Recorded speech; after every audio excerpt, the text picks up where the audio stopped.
బట్టలు కొనిస్తున్నామని చెప్పి ఓ తల్లి నుంచి 3 నెలల చిన్నారిని దుండగుడు ఎత్తుకెళ్లిన కేసును కాచిగూడ పోలీసులు 5 గంటల్లోనే ఛేదించారు. హైదరాబాద్ చాదర్ఘాట్ చౌరస్తాలో 3 నెలల మగ శిశువుతో భిక్షాటన చేస్తున్న వరలక్ష్మి అనే మహిళను నార్సింగ్ రాజ్ అనే వ్యక్తి కొత్త బట్టలు ఇప్పిస్తానని మాయమాటలు చెప్పాడు. తన వెంట కాచిగూడ డీమార్ట్కు తీసుకువెళ్లాడు. ఇక వరలక్ష్మి బట్టలు చూస్తూ ఉండగా చిన్నారిని తీసుకుని పరారయ్యాడు నర్సింగ్ రాజ్. దీంతో వరలక్ష్మి కాచిగూడ పోలీసులకు ఫిర్యాదు చేసింది. సీసీ కెమెరాల ఫుటేజ్ ఆధారంగా గుర్తించి నర్సింగ్ రాజ్ అతనికి సహకరించిన రాఘవేంద్రలను అరెస్ట్ చేసి చిన్నారిని తల్లి చెంతకు చేర్చారు పోలీసులు. ఇక త్వరగా కేసును ఛేదించిన సిబ్బందిని డీసీపీ అభినందించారు. మనకి డిమార్ట్ నుంచి పిల్లగాన్ని తీసుకుపోయిన అతను బోగా నర్సింగ్ రాజు. ఇతను రెసిడెంట్ ఆఫ్ గౌలిగూడ, హైదరాబాద్. ఇందులో మెయిన్ ఇష్యూ ఏంటి అంటే ఈమె ఉమాపతి అండ్ ఒక దగ్గర పనిచేస్తుంటారు. ఈ సంధ్యారాణి ఆమెకు పిల్లలు లేరు. సో ఈ ఉమావతి అనేట ఆమె ఏం చేసిందంటే, మాకు తెలిసిన అతను ఒక అతను ఉన్నాడు, ఇట్లా అడాప్షన్ ఇప్పిస్తాడు అని ఆమెకు సంధ్యారానికి చెప్పడం జరిగింది.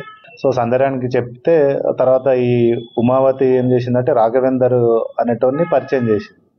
రాఘవేందర్ అనేటోడు నాకు ఒక అతను తెలుసు, మీకు అడాప్షన్కి ఇప్పిస్తాం బాబుని అనే ఉద్దేశంతో వాడు వాళ్ళతోటి ఒక 1,50,000కి ఒక ఒప్పందం చేసుకున్నారు. అంటే 1,50,000 ఇస్తే మేము ఒక పిల్లగాన్ని తెచ్చి దత్తత ఇస్తాం అన్నట్టు చేసింది. బట్ వీడు అదే విషయము రాఘవేందర్ వీడు నర్సింగ్ రాజుకి చెప్తే నర్సింగ్ రాజు ఈ బాబుని కిడ్నాప్ చేసి వాళ్ళకి ఇవ్వడం జరిగింది. సో అది కిడ్నాప్ కింద కేసు కట్టి వాళ్ళు రికార్డ్ చేయడం.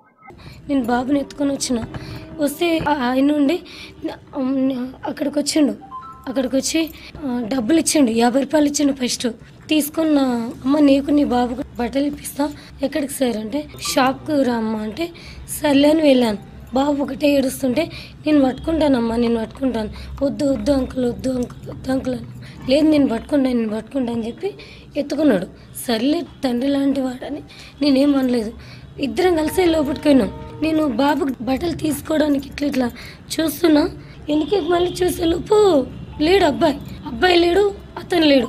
అప్పుడప్పుడు సార్ వాళ్ళకి ఫోన్ చేసి సార్ వాళ్ళు మాత్రం మస్తు కష్టపడినారు. 2 గంటల నేరలో నా బాబు నాతో